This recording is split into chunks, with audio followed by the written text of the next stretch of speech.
Assalamualaikum warahmatullahi wabarakatuh. Jumpa lagi dengan Muhtar Latif Wisdom, channel yang smart dan wise. Saudaraku, ada istilah atau diksi yang muncul ke permukaan yang populer dengan bahasa gaul kita kenal dengan galpok, yaitu gagal fokus. Gagal fokus ini sebenarnya adalah merupakan suasana psikologis seseorang. Bisa gagal fokus dalam belajar, gagal fokus dalam pekerjaan, gagal fokus dalam berkarya, atau juga gagal fokus dalam bercinta misalnya. Ketika dia meramu kasih dan sayang sehingga hadir orang lain di dalam dirinya, sehingga dia tidak fokus pada seseorang yang dicintai dan disayanginya. Begitulah istilah gagal fokus ini muncul ke permukaan. Diksi ini menjadi populer di kalangan masyarakat. Di dalam beragama juga kita kenal ada istilahnya dalam ibadah yang kita pahami, yaitu khusyuk. Khusyuk atau juga dengan khosyi'un, yaitu beribadah, sholat dengan khusyuk. Artinya kita fokus kepada satu sudut di mana kita ibadah itu hanya semata-mata karena Allah.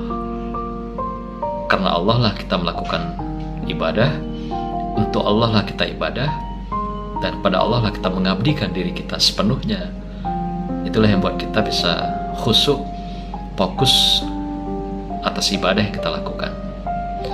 Sebenarnya adanya gagal fokus ini disebabkan adanya split personality, split kejiwaan, split pikiran, split hati dan emosi, dan juga split perbuatan. Split itu artinya terpisahnya, terbelahnya antara pikiran dan hati kita, antara pikiran dan lisan kita, antara lisan dan hati kita, atau juga dengan antara lisan, hati, dan perbuatan kita. Maka itu split personality ini hampir setiap orang pernah mengalami. Intensitasnya berbeda. Ada yang sangat jauh, sama sekali tidak fokus, ada yang seala kadarnya saja, ada yang memang bisa kadang fokus kadang tidak, atau juga ada yang bisa fokus sama sekali atau khusyuk sama sekali. Maka itu kiat-kiat sederhana di dalam kita membangun kembali agar psikologis ini tidak terpecah, hati kita tidak terpecah, pikiran kita tidak terpecah, perbuatan kita tidak terpecah. Berupayalah apa yang kita pikirkan sama dengan apa yang kita ucapkan. Apa yang kita ucapkan sama dengan apa yang kita lakukan. Artinya antara pikiran, lisan, dan emosi kita, hati kita yang merasakan, itu sama dengan apa yang kita lakukan. Begitulah yang diajarkan di dalam teori-teori pembelajaran untuk kita bisa fokus terhadap sesuatu sudut atau juga objek yang sedang kita lakukan. Tatkala kita melakukan sesuatu, berbeda antara apa yang kita pikirkan, kita rasakan dengan apa yang kita lakukan. Disinilah benih-benih, disinilah awalnya munculnya gagal fokus itu, gagalnya split personality itu, terpecahnya hati kita, terpecahnya pikiran kita. Karena itu dalam ibadah, berupayalah apa yang kita ucapkan, apa yang kita rasakan di hati kita, dan apa yang kita lakukan dalam tindakan, gerakan-gerakan ibadah kita, itu harus sejalan. Ketika kita mulai mengangkat takbir, kita pahami maknanya dalam pikiran kita, di hati kita. Dengan bacaan-bacaannya, kita pahami. Pelan-pelan kita perbaiki sholat-sholat kita, agar sholat atau ibadah-ibadah ini betul-betul menjadi berkualitas dari hari ke hari, dari minggu ke minggu, dari bulan ke bulan, sampai tahun ke tahun, sampai kita menghadap Allah SWT. Jangan berhenti memperbaiki kualitas ibadah kita. Jangan berhenti kita belajar fokus untuk dalam sebuah tindakan dan perbuatan, apalagi ibadah-ibadah kita.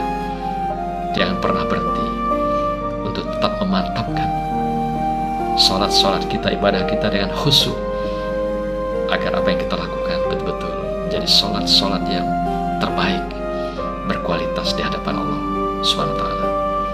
Al-Ghazali mengajarkan, jadikan ibadahmu adalah ibadah yang terakhir. Jadikan amalmu adalah amal yang terbaik. Jadikan amalmu adalah amaliyah yang terakhir.